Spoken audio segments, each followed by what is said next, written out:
Next, let's dive into Amazon Redshift. Redshift is AWS's distributed data warehouse solution. So it is a petabyte scale data warehouse that is spread across an entire cluster, but it's fully managed. So, you don't think about taking care of that cluster.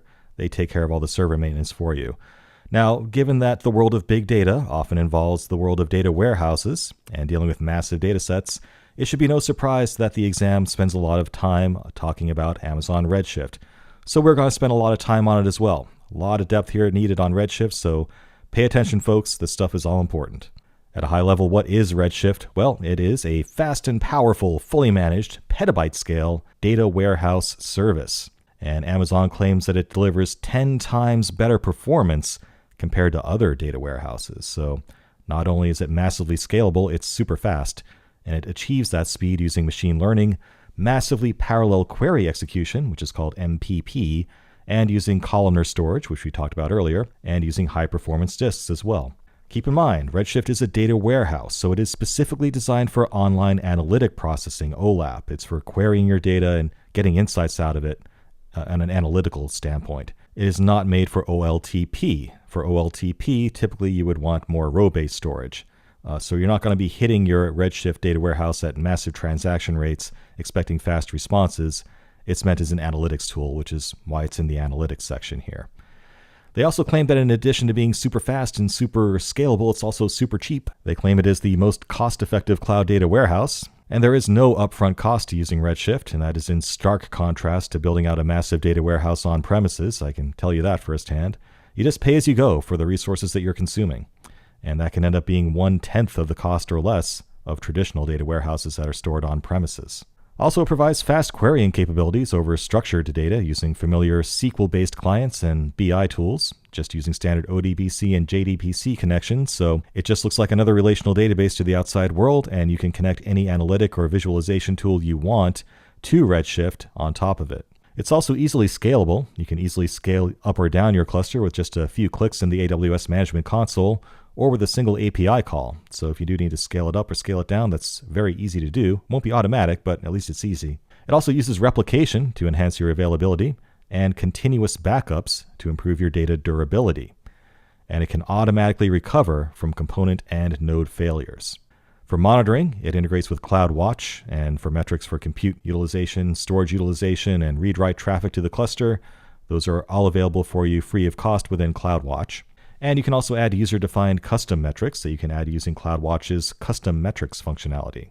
It also provides information on query and cluster performance using the AWS Management Console, and that helps you in diagnosing performance issues like which user or query is consuming high resources. Some use cases that are listed for Redshift are accelerating all of your analytics workloads. So if you just want your data warehouse to be faster, you might want to move to Redshift. It uses, as we said, machine learning, MPP, and columnar storage on high-performance disks and result caching to make it super fast. You might also want to use Redshift because you want to unify your data warehouse and your data lake. Something we'll talk about shortly is Redshift Spectrum, which is a way of importing your unstructured data in S3 as just another table in your data warehouse. So you could actually do joins and stuff across your structured data that's been imported into your Redshift servers themselves, together with data lake information that's actually stored in S3 somewhere. That's kind of cool. Maybe you just want to modernize your data warehouse and make it faster and more scalable and easier to manage. Redshift is a potentially easy way of doing that. And there are some more specific use cases that come out of the AWS Big Data White Paper. Those would include analyzing global sales data, storing historical stock trade data, analyzing ad impressions and clicks, aggregating gaming data, and analyzing social trends. These are all examples of stuff you can do with Redshift, or really any data warehouse for that matter. Let's start diving deep into the architecture of Redshift itself. So basically we have clusters. That's kind of the highest level here that encompasses this entire picture here. A cluster is the core infrastructure component of an Amazon Redshift data warehouse. And a cluster is composed of a leader node, which you see here, and one or more compute nodes. You can contain between 1 and 128 compute nodes depending on the node type. So it's not infinitely scalable, but 128 nodes can hold a whole lot of data. And each cluster can contain one or more databases. Now the user data is going to be stored on the compute nodes. The leader node is just managing communication with the client programs and all communication with the compute nodes. So it's sort of the interface between your external clients to Redshift, and the compute nodes under the hood. It receives all the queries from client applications, parses the queries, and develops execution plans, which are an ordered set of steps to process those queries. It then coordinates the parallel execution of those plans with the compute nodes, and also aggregates the intermediate results from those nodes. Finally, the leader node will return those results back to the client applications. Let's talk about the compute nodes in more depth. So compute nodes are responsible for executing the steps specified in the execution plans that it's getting from the leader node and transmitting data among themselves to serve those queries. It then sends those intermediate results back to the leader node for aggregation before being sent back to the client applications. Now, each compute node has its own dedicated CPU, memory, and attached disk storage, which are determined by the node type you choose. There are two different types of node types you can choose for a compute node in your Redshift cluster, and you choose this when you set it up. One is dense storage, that's DS node type. That allows you to create a very large data warehouse using hard disk drives, or HDDs, for a very low price point. And these are available in two different sizes, extra large and 8XL.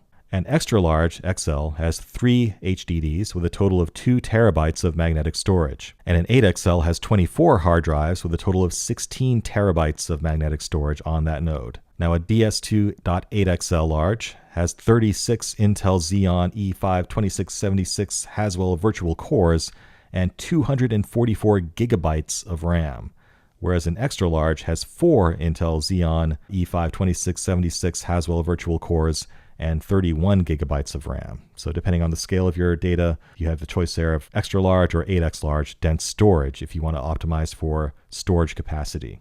The other option for dense storage node types is the dense compute node types. So instead of DS, we have DC node types now for dense compute. And dense compute node types allow you to create very high performance data warehouses using fast CPUs, large amounts of RAM, and SSDs, solid state disks. They're also available in two sizes, the large and the 8XL. The large has 160 gigabytes of SSD storage, 2 virtual cores, and 15 gigabytes of RAM. The 8XL is 16 times bigger, with 2.56 terabytes of SSD storage, 32 virtual cores, and 244 gigabytes of RAM.